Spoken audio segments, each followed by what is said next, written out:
With multi-unit hair grafting, which is the procedure that I had, it definitely worked within my budget. They had different payment options that I was able to choose from. I was lucky enough where I didn't have to use one of those options, so it was actually more affordable than I thought it would be. And in regards to going back to work, it worked very well. I think I was out of work for maybe a day. I had the procedure done on a Friday and I was back to work on Tuesday. One of the advantages of PAI is that 80% of men can get by with just one procedure.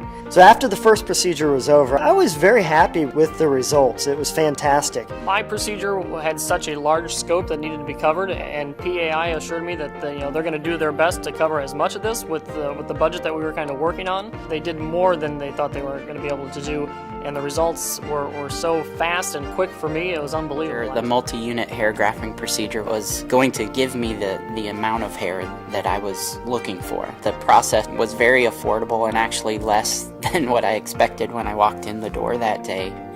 And really, how do you put a price on, the things that you gain from this? PAI offers every available option for hair transplanting, but multi-unit hair grafting offered the highest density, most efficient in terms of, they can get everything in one procedure, and it was also kind of the most cost-effective. And as a student, that was so important to me. I don't... Every day I don't take it for granted. I mean, after I get out of the shower, I'm able to run a comb through my hair and style it and do whatever I want to with it. Multi-unit hair grafting gave me more hair in one procedure.